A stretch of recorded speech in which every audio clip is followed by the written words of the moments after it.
Taste the Daily. மக்களை காப்போம், தமிழகத்தை மீட்போம். புரட்சி தமிழரின் எழுச்சி பயணத்தில் கழக பொதுச் செயலாளர் எடப்பாடி கே பழனிசாமி வேலூர் மாவட்டத்தில் பிரச்சாரம் மேற்கொண்டு வருகிறார். அதன் ஒரு பகுதியாக கேவிக்குப்பம் சட்டமன்ற தொகுதியில் பேருந்து நிலையம் அருகே திரண்டிருக்கக்கூடிய பல்லாயிரக்கணக்கான மக்கள் மத்தியில் அதிமுக பொதுச் செயலாளர் புரட்சி தமிழர் எடப்பாடி கே பழனிசாமி திமுகவின் அவலங்களை எடுத்துரைக்க உள்ளார். இது பற்றிய கூடுதல் விவரங்களோடு இணைகிறார் நமது தலைமை செய்தியாளர் ஜெயக்குமார். ஜெயக்குமார், வணக்கம். கூடுதல் விவரங்கள். வணக்கம். மக்களை காப்போம், தமிழகத்தை மீட்போம் புரட்சி தமிழருடைய எழுச்சி பயணத்தில் வேலூர் மாவட்டம் கேவிக்குப்பம் சட்டமன்ற தொகுதியில் பேருந்து நிலையம் அருகே திறந்திருக்கக்கூடிய பல்லாயிரக்கணக்கான மக்கள் மத்தியிலே அனைத்து இந்திய அண்ணா திராவிட முன்னேற்ற கழகத்துடைய பொதுச் செயலாளர் புரட்சி தமிழர் எடப்பாடி கே பழனிசாமி அவர்கள் எழுச்சி உரையாற்ற வந்து கொண்டிருக்கிறார். இந்த கேவிக்குப்பம் சட்டமன்ற தொகுதியை மக்கள் வெள்ளத்தில் தற்போது ஆர்ப்பரித்துக் கொண்டிருக்கிறது. எங்கு பார்த்தாலும் மனித தலைகளாக, எங்கு பார்த்தாலும் பெண்களாக, இளைஞர்களாக உற்சாக வரவேற்பினை அனைத்து இந்திய அண்ணா திராவிட முன்னேற்ற கழகத்துடைய பொதுச் செயலாளர் புரட்சி தமிழர் எடப்பாடி கே பழனிசாமி அவருடைய அந்த எழுச்சி உரையை பார்க்க கேட்பதற்காக இங்கே குழுமி இருக்கிறார்கள். அனைத்து இந்திய அண்ணா திராவிட முன்னேற்ற கழகத்தில் இந்த கேவிக்குப்பம் சட்டமன்ற தொகுதிக்கு தலைமையிடமாக கொண்டு புதிய தாலுகா அலுவலகம் உருவாக்கப்பட்டது.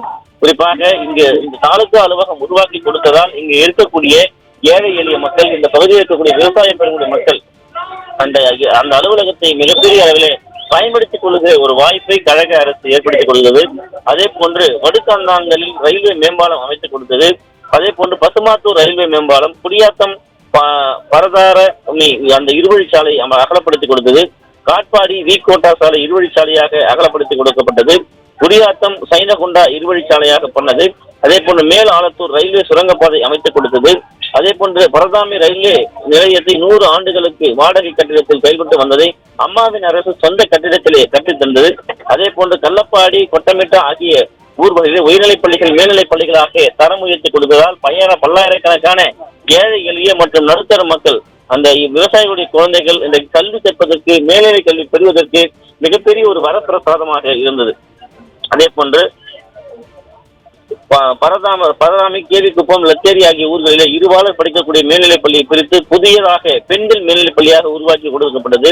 பணமடங்கி எம்ஜிஆர் நகர், காந்தி நகர், விருச்செட்டிப்பள்ளி, பூசவர வலசை, ஏபுத்தூர் ஆகிய அரசு நடுநிலைப் பள்ளிகள் உயர்நிலைப் பள்ளிகளாக தரம் உயர்த்தி கொடுக்கப்பட்டது. அம்மானங்குப்பம், செட்டிக்குப்பம், வெங்கடாபுரம் ஆகிய ஆஜிராவ் நல நடுநிலைப் பள்ளிகள் உயர்நிலைப் பள்ளிகளாக தரம் உயர்த்தியது. பாக்கம், மோடிக்குப்பம் ஆகிய ஊராட்சிகளில் புதியதாக 110 கேவி துணை மின் நிலையங்கள் உருவாக்கி கொடுக்கப்பட்டது. படுக்கன்னாங்கல், கீழ் ஆலத்தூர், கலாம்பட்டு, கொட்டமிட்டா ஆகிய கிராமங்கள் கால்நடைத்துறை சார்ந்த சார்பிலே துணை மருத்துவ நிலையங்கள், கால்நடை மருந்தகங்கள் உருவாக்கி கொடுக்கப்பட்டது. விடியா திமுக அரசு பல திட்டங்களுக்கு அதிமுக அரசு கொண்டு வந்த ஸ்டிக்கர் ஒட்டி கொண்டிருக்கிறது. கேவிக்குப்பம் தாலுகா அலுவலகம் கட்டி கொடுக்கப்பட்டது.